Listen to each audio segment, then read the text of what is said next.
Casey, you and I have talked about this at length, and we're not going to go too deep into the woods, but in layman's terms, so our audience understands, what is the problem with the scheduling situation for Southwest Airlines, particularly with flight crews, that caused this to happen once they had a series of canceled flights because of weather on Friday night?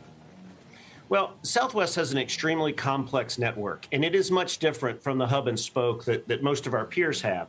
So when we start seeing recovery take place, where we're seeing the failure is we've identified over 4 years ago sort of this problem of these cascading reassignments of pilots, where one pilot is taken off a perfectly good trip and then he has to be replaced, and then someone else has to replace that pilot that replaces him.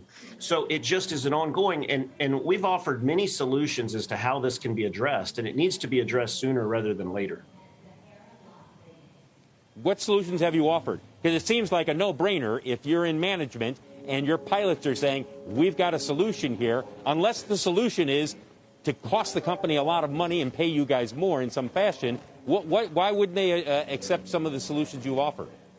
Well, that's not what we're pushing for. It's not more money. It's actually more efficiency. We're the most productive pilots in the industry. And what we want to see is more efficient scheduling that goes on during these irregular operations. So what we've offered is solutions that address the core problem, which is how these cascading reassignments occur. We've offered some IT solutions, such as electronically doing some of these things and notifying our pilots. So, because our pilots come out on off days, our pilots, like I said, are the most productive. So they're out there and they're trying to help the airline recover. But there are numerous ways that IT could help, as well as some of their internal processes. Hey, Casey, just what would you say to customers who are thinking about booking a flight? I mean, 28% of Southwest flights were canceled over the weekend, which is not great odds if you're hoping to get somewhere or planning on taking a vacation or doing anything.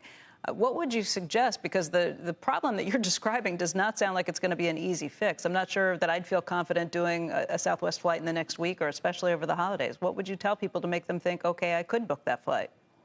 Well, from the pilot point of view, I'm very proud of our pilots. Our pilots have gone above and beyond to pick up that additional flying. Our pilots are continuing to pick up on their off days. They're continuing to support the operation. And I would tell our customers that we will be there and we will do everything possible to make sure that the operation runs as smoothly and efficiently as possible. Hey, Casey, I know that you and the airline have said that this is not related to protesting vaccine mandates, but the union did sue effectively to block such a mandate. Can we discuss that for a moment? Because I think there's a question about what the role of pilots should be. As you know, pilots were a beneficiary during the pandemic of taxpayer bailout money. The airline and the pilots and flight attendants all sought that money at the time, even when they weren't flying. And so, and the argument at the time was that was going to, quote, help society. We were trying to help society, and that money was needed to get to those people. What are the pilots prepared to do, if not take the vaccine, to, quote, help society at this point? So I think the two are mutually exclusive. The vaccine mandate and where we are with the lawsuit is really just to get the company to sit down and talk to us and discuss some of our issues that our peers have done, and we see where their vaccination rates are. So all we're trying to do is to get them to sit down and talk to us, which we haven't seen. We've been pushing them for 10 months to do that. Pilots have to maintain a medical certificate as well as their pilot certificate. So we want to sit down and address how that is going to be affected, how our long-term disability, how our loss of license insurance is going to cover. We also have to address, sort of natural immunity, antibodies, alternative means of compliance. There's many things that we need to discuss. Now, real quickly, going back, and as I say, they're mutually exclusive, the job action idea, now that we're at Tuesday, looking back at what happened this weekend, our pilot sick rate was right in line with what we saw this summer during the same kind of meltdowns. We also see our pilots picking up almost at an all-time high. So our pilots are there supporting. So the two are really different.